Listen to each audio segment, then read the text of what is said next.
Ang pag-aaralan po natin, ito pong anghel. Ang ibang salita po ng anghel, sugo. Ang ibang salita po ng sugo, ministro. Anghel, sugo, ministro.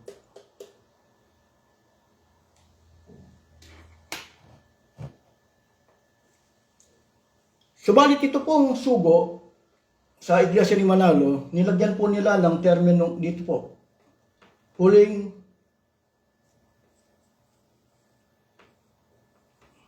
sa English po, last.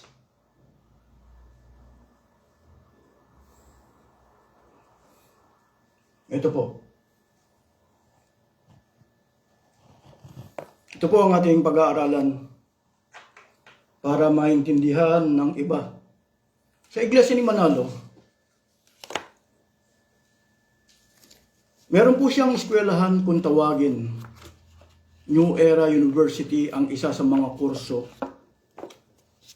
ay BEM, Bachelor Evangelical Ministry.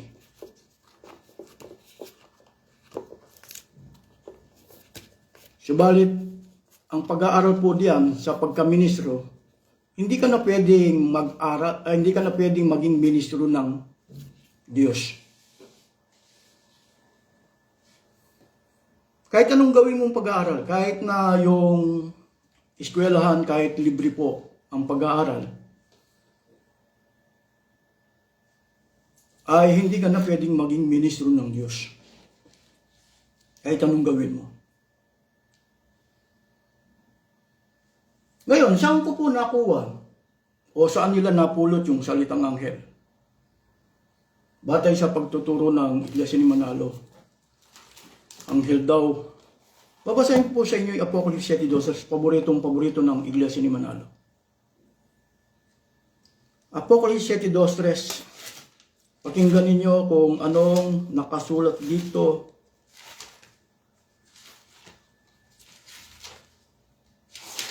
Narito po. At nakita ko ang ibang anghel na umaakyat mula sa sikatan ng araw, na taglay ang tatak ng Diyos na buhay.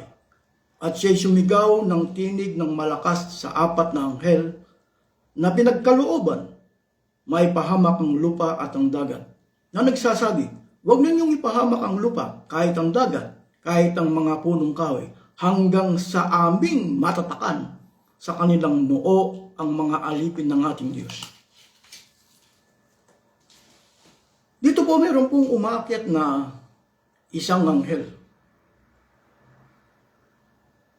Batay din po sa atin ang banggit ng isang anghel. Mag-uumpisa po sa isa. Hindi po siya mananatiling nag-iisa.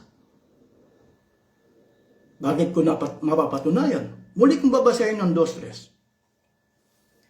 Na nagsasabi, huwag ninyong ipahamak ang lupa kahit ang dagat, kahit ang punong kahoy, hanggang sa aming matatakan. Ibig sabihin, mag-uumpisa po sa isa, darami po sila. Darami.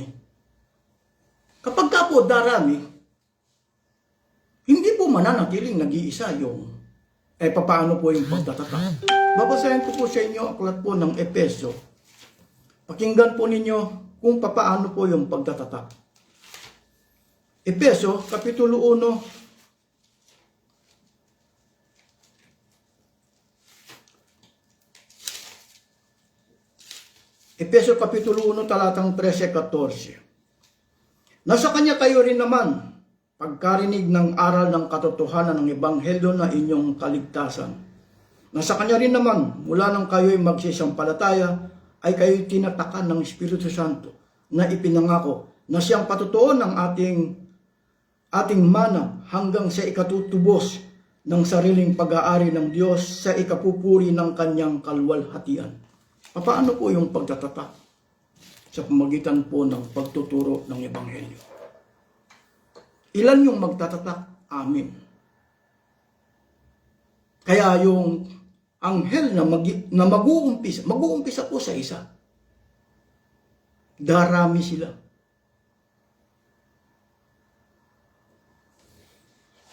Kapag ka darami, hindi po mananatiling nag-iisa yung anghel na umaakyat sa sikatan ng araw. Anong naging paniniwala ng Iglesia ni Manalo? Ito po ang paborito ng Iglesia ni Manalo yan. Ano po ang naging paniniwala ng Iglesia ni Manalo? Ang batay po sa kanilang pagtuturo na ang katuparan po niyan ay si Felix Y. Manalo. Ano po ang naging paniniwala nila? Ang babasahin ko po sa inyo ay isang pasugo. Ito po yung pasugo. Pangulong Tudling, ang huling sugo ng Diyos. Si kapatid na Felix Y. Manalo ang isinugo ng Diyos upang ipangharal ang mabuting balita ng kaligtasan sa mga huling araw. Ang kanyang pangangaral ng katuparan ng mga hula sa Biblia ay nagbunga ng muling pagbangon ng Iglesia ni Kristo matapos na ito'y matalikod sa pananampalataya. Pagkamatay ng mga apostol, siya ang huling sugo ng Diyos. Pagka pinag-aralan po natin ng Biblia,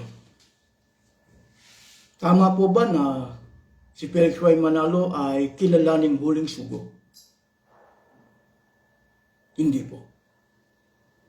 Ang tunay na sugo, batay po kay Kristo, aklat po ng Juan, Kapitulo 20, talatang 21. Ang tunay na sugo nagagamit sa pagsusugo.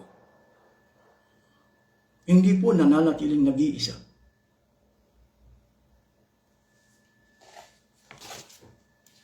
Lahat ba ng tagapagturo ng Ebanghelyo, mga sugo ba?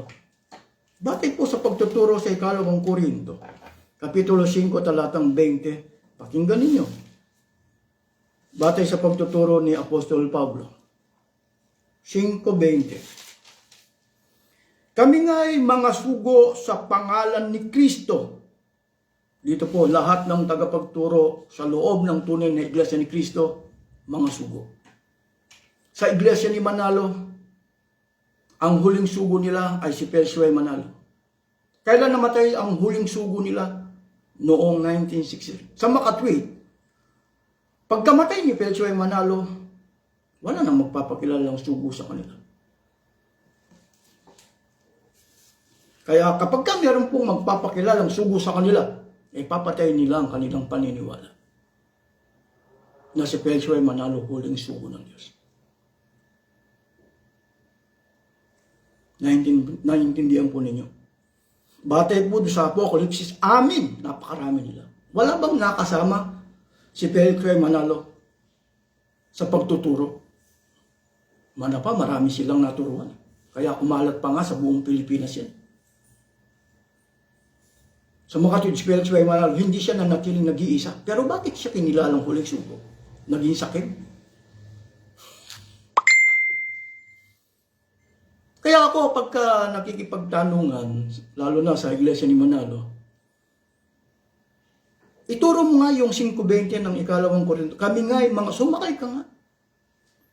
Paano ka sasakay nito? Sa 2 Korinto 5:20. Kami nga ay mga sugo sa pangalan. Hindi ka makakasakay. Bakit? Papatayin mo ang paniniwala mo.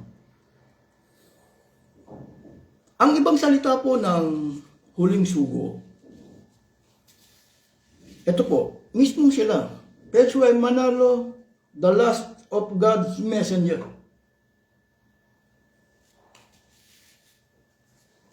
Batay sa kanilang paniniwala at paninindigan, ito po yung pasugo. Babasahin ko po sa inyo, ang gumawa nito ay si Benigno Santiago.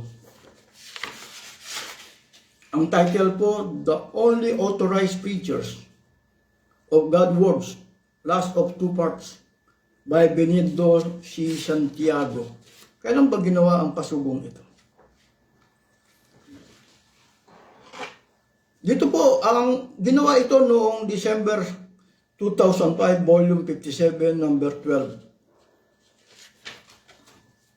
Ano po ang pagpapakilala niya? The messengers of God are not just the best authorized preachers of God's words. They are the only authorized preachers of God's words. Sino lamang po ang may authorized na magturo ng ebanghelyo batay sa kanila. The messenger. Sino pong last messenger of God nila? Si Felix Y. Manalo. Kailan namatay si Felix Y. Manalo? 1963. Kaya sa kanila, wala nang magpapakilalang the messenger of God. Ang Tagalog po ng the messenger, mga sugo.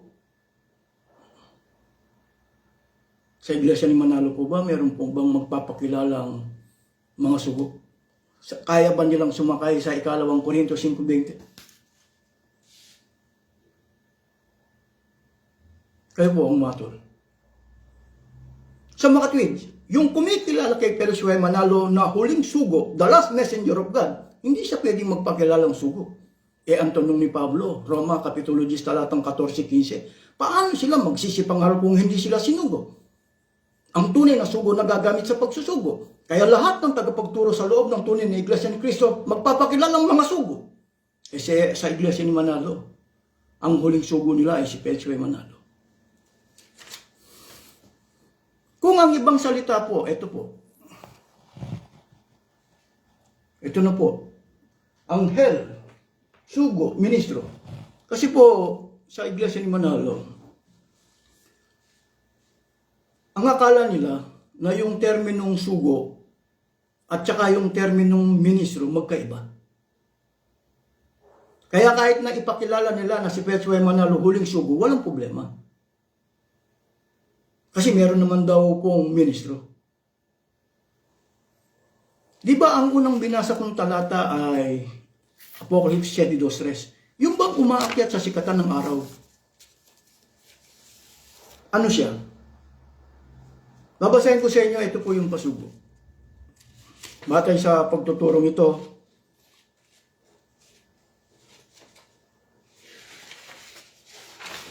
pakinggan po ninyo kung anong pagtuturo rito.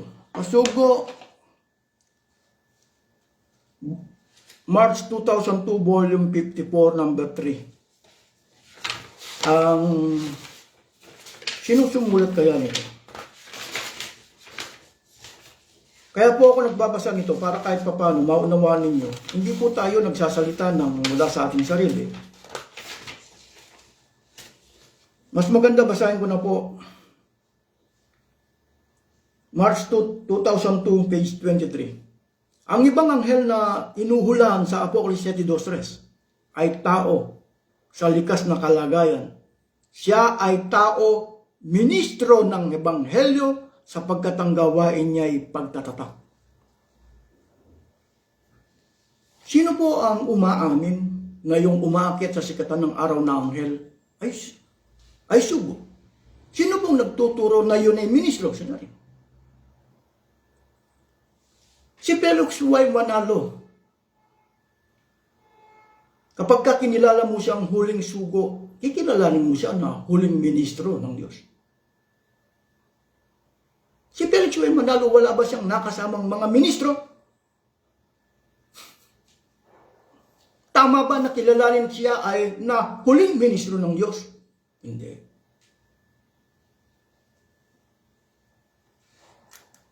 Kung babasahin pa natin dito ang kahulugan ng salitang anghel ay sugo. Baka tutuloy natin yung binasa natin kanina. Ang ibang anghel na hunalan sa Apocalypse 7:2 ay tao sa likas na kalagayan, siya ay tao, ministro ng ebanghelyo. Tuloy natin. Ang kahulugan sapagkat ang gawain niya ay pagtatatak. Ang kahulugan ng pagtatakak ay pinaliwanag ni Apostol Pablo sa Efesos 1:13-14.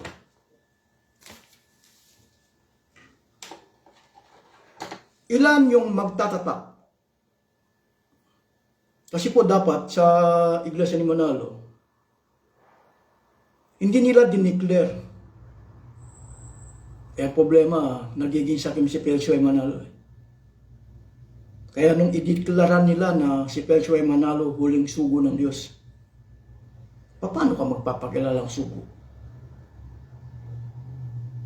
Lahat ng tinuruan ni yung kumikilala, lahat ng kumikilala kay Felix Y. Manalo na huling sugo, paano sila magpapakilalang mga sugo? kung ang ibang salita ng huling sugo, huling ministro, paano sila magpapakilalang mga ministro? Sino po yung nangangaral sa ikalawang Korin 5:20? Babasahin ko pong muli, sino pong nangangaral dito? Ikalawang Korinto 5:20. Kami nga ay mga sugo sa pangalan ni Kristo. Si Pablo. Si Pablo hindi lamang po nagpapakilalang sugo.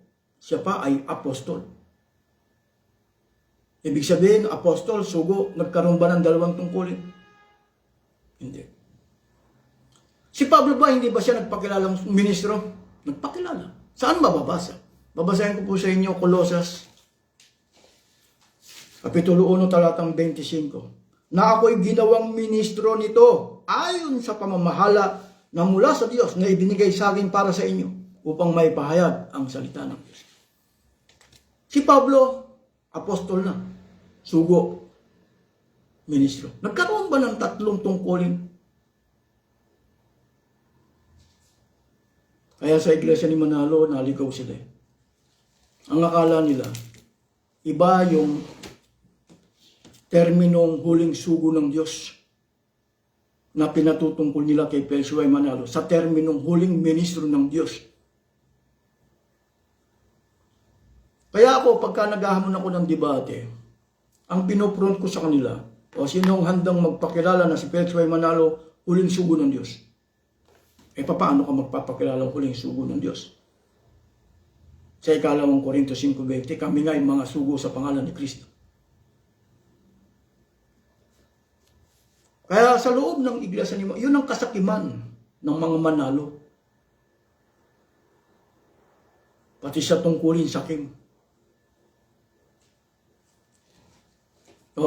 Naghahamon po ako. Kaya kahit na nag-aral ka, ibig sabihin sa eskwelahan,